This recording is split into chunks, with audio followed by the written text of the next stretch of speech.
할렐루야. 2월 23일 화요일 아침 기도회를 시작하겠습니다. 오늘 하나님의 말씀은 갑자기 바뀌었습니다. 시편으로 시편 45편 1절부터 17절까지의 말씀인데요. 제가 봉독하도록 하겠습니다. 내 마음이 좋은 말로 왕을 위하여 지은 것을 말하리니 내 혀는 글솜씨가 뛰어난 서기관의 붓끝과 같도다. 왕은 사람들보다 아름다워 은혜를 입술에 머금으니 그러므로 하나님이 왕에게 영원히 복을 주시도다. 용사여 칼을 허리에 차고 왕의 영화와 위엄을 입으소서. 왕은 진리와 온유와 공의를 위하여 왕의 위엄을 세우시고 병거에 오르소서. 왕의 오른손이 왕에게 놀라운 일을 가르치리이다. 왕의 화살은 날카로워 왕의 원수의 염통을 뚫으니 만민이 왕의 앞에 엎드러지는도다. 하나님이여 주의 보좌는 영원하며 주의 나라의 규는 공평한 규이니이다. 왕은 정의를 사랑하고 악을 미워하시니 그러므로 하나님 곧 왕의 하나님이 즐거움의 기름을 왕에게 부어 왕의 동료보다 뛰어나게 하셨나이다.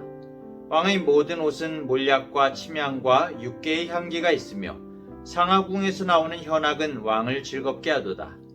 왕이 가까이 하는 여인들 중에는 왕들의 딸이 있으며 왕후는 오빌의 금으로 꾸미고 왕의 오른쪽에 서도다. 딸이여 듣고 보고 귀를 기울일지어다. 네 백성과 네 아버지의 집을 잊어버릴지어다. 그리하면 왕이 네 아름다움을 사모하실지라. 그는 네 주인이시니 너는 그를 경배할지어다.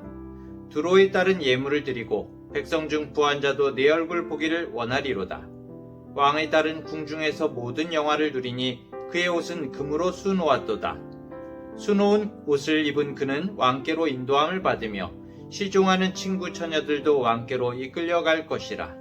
그들은 기쁨과 즐거움으로 인도함을 받고 왕궁에 들어가리로다. 왕의 아들들은 왕의 조상들을 계승할 것이라. 왕이 그들로 온 세계의 군왕을 삼으리로다.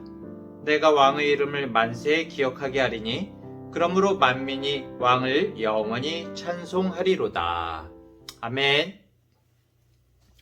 어제까지 누가복음을 읽다가 갑자기 시편으로 넘어왔죠? 매일 성경 본문에 맞춰서 말씀을 우리가 따라가고 있는데요. 갑자기 성경을 건너뛰어서 당황하셨겠지만은 이 매일 성경을 아주 자세하게 묵상하면서 6년에 한 번 이렇게 성경을 읽도록 코스가 되어 있습니다. 그래서 다시 남아있는 누가복음으로 돌아가기도 할 거니까 너무 서운해하지 마시기 바랍니다. 오늘 말씀은 시편 45편인데요. 오늘 시편 45편의 처음에 이렇게 괄호가 있고 표제어가 있죠.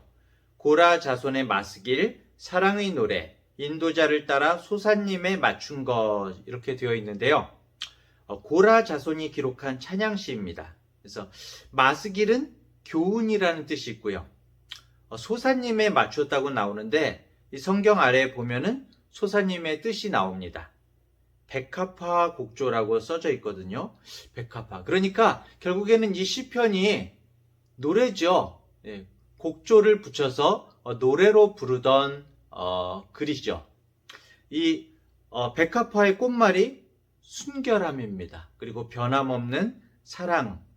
이것이 바로 이제 백합화의 꽃말인데요. 소사님에 맞춰서 하는 연주, 그 곡조가 어떤지 확실한 어떤 기록은 남아있지 않습니다. 지금은 구체적으로 알 수가 없지만 아주 청초하고 아름다운 그런 곡조로 노래하는 사랑의 노래라고 우리가 추측을 할 수가 있는 것이죠. 그리고 이 시편 45편은 전통적으로 왕의 결혼식에 부르는 축하의 노래라고 합니다. 결혼식의 주인공 누구일까요? 결혼식의 주인공은 바로 신랑과 신부지요. 그래서 이 찬양시도 앞부분 1절부터 8절까지는 신랑인 왕에 대해서, 그리고 9절부터 15절까지는 신부인 왕후에 대해서 노래를 하고 있습니다. 그리고 마지막 16절, 17절은 그 자손과 가문에 대해서 축복의 노래를 하고 있죠. 자, 그런데 이 왕과 왕후에 대해서 우리가 어떻게 적용해야 될까요? 벌써 이제 이 본문을 딱 듣고 읽으신 우리 성도님들께서는 당연히 알고 있지 라고 이제 생각하실 거예요. 구약 성경에서는 하나님과 이스라엘 백성을 신랑과 신부의 관계로 설명하고 있습니다. 마찬가지로 신약 성경에서도 예수님과 교회의 관계를 신랑과 신부로 그리고 있죠. 요한계시록 19장 6절부터 9절에 보면은 어린 양의 혼인 기약이 이르렀고 그의 아내가 자신을 준비하였으므로 그에게 빛나고 깨끗한 세마포 옷을 입도록 허락하셨으니 이 세마포 옷은 성도들의 옳은 행실이로다. 천사가 내게 말하기를 기록하라. 어린 양의 혼인잔치에 청함을 받은 자들은 복이 있도다. 이렇게 설명을 하고 있거든요. 우리들은 주님의 신부입니다. 결국 오늘 본문은 왕이신 예수 그리스도와 그의 신부인 우리 그리스도인들의 이 결혼을 예표로 설명을 하고 있는 것이죠. 2절에 보면은 우리 신랑 되신 예수님을 어떻게 묘사하고 있습니까? 왕은 사람들보다 아름다워 은혜를 입술에 머금으니 그러므로 하나님이 왕에게 영원히 복을 주시도다. 이렇게 나오고 있죠. 은혜를 입술에 머금다. 이것이 이제 원어로 보면은 물이 막 가득히 막 부어져서 철철철철 넘치고 있는 그런 상태를 표현하는 말입니다. 주님의 입술에 은혜가 가득히 차고 넘치고 그 말씀이 아름답고 듣는 사람들이 말씀을 통해서 위로와 은혜를 얻게 된다는 것이죠. 우리 성도님들도 날마다 주님의 말씀으로 은혜가 철철철 넘쳐나시기를 간절히 바랍니다.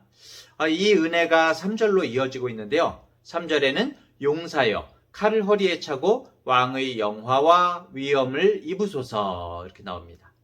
왕 대신 주님이 허리에 칼을 차고 계시대요. 이 칼이 뭘까요? 또 이것도 당연히 알고 있지 이렇게 말씀하시는 성도님들이 계실 것 같아요. 네, 맞습니다.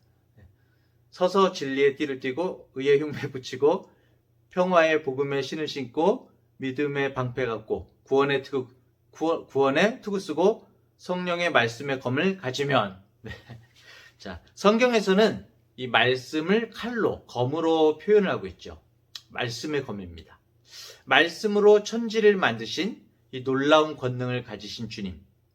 예수님은 말씀으로 모든 세상의 악한 것들을 물리치시고 또 세상을 고치시죠.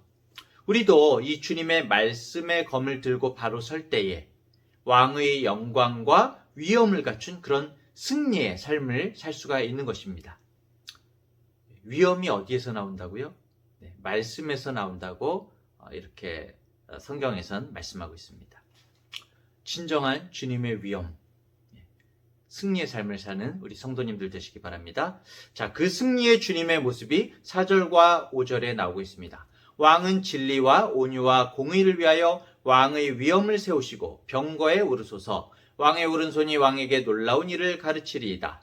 왕의 화살은 날카로워 왕의 원수의 염통을 뚫으니 만민이 왕의 앞에 엎드러지는도다.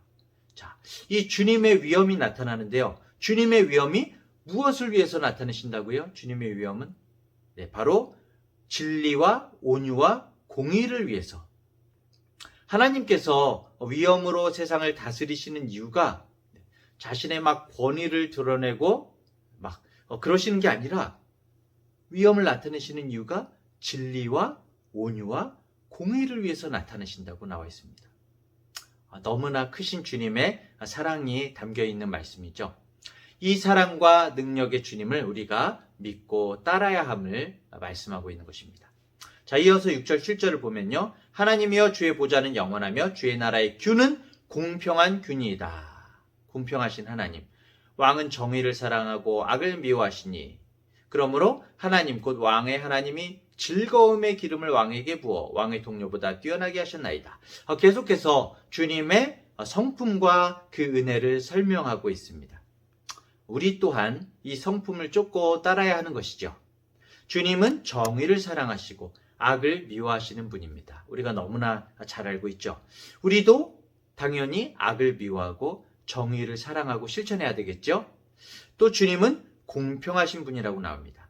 우리가 이제 사람의 눈으로 봤을 때는 이 땅의 현실만을 바라볼 때는 왜 이렇게 세상이 불공평해 이렇게 생각을 할 수도 있겠지만은 하지만 우리가 영원의 안목을 가지고 우리의 삶 그리고 죽음 이후의 세계까지 바라볼 수 있는 그런 영원의 안목을 가지고 본다면은 사실은 모든 것은 공평하다는 것을 알 수 있습니다.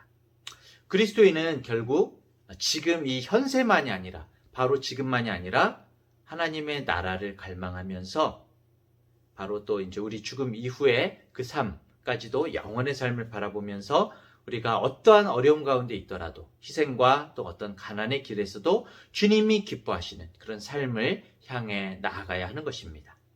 주님께서는 공평하신 하나님이십니다. 자, 9절부터는 왕의 신부인 왕후에 대해서 노래하죠. 신부는 하나님의 백성, 그리스도인, 바로 우리에 대한 내용이라고 아까 말씀드렸죠.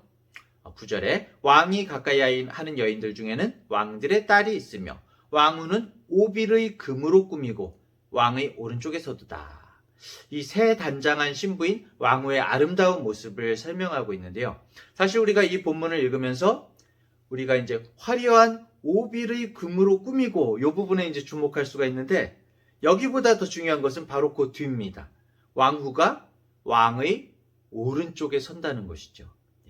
이게 중요한 겁니다.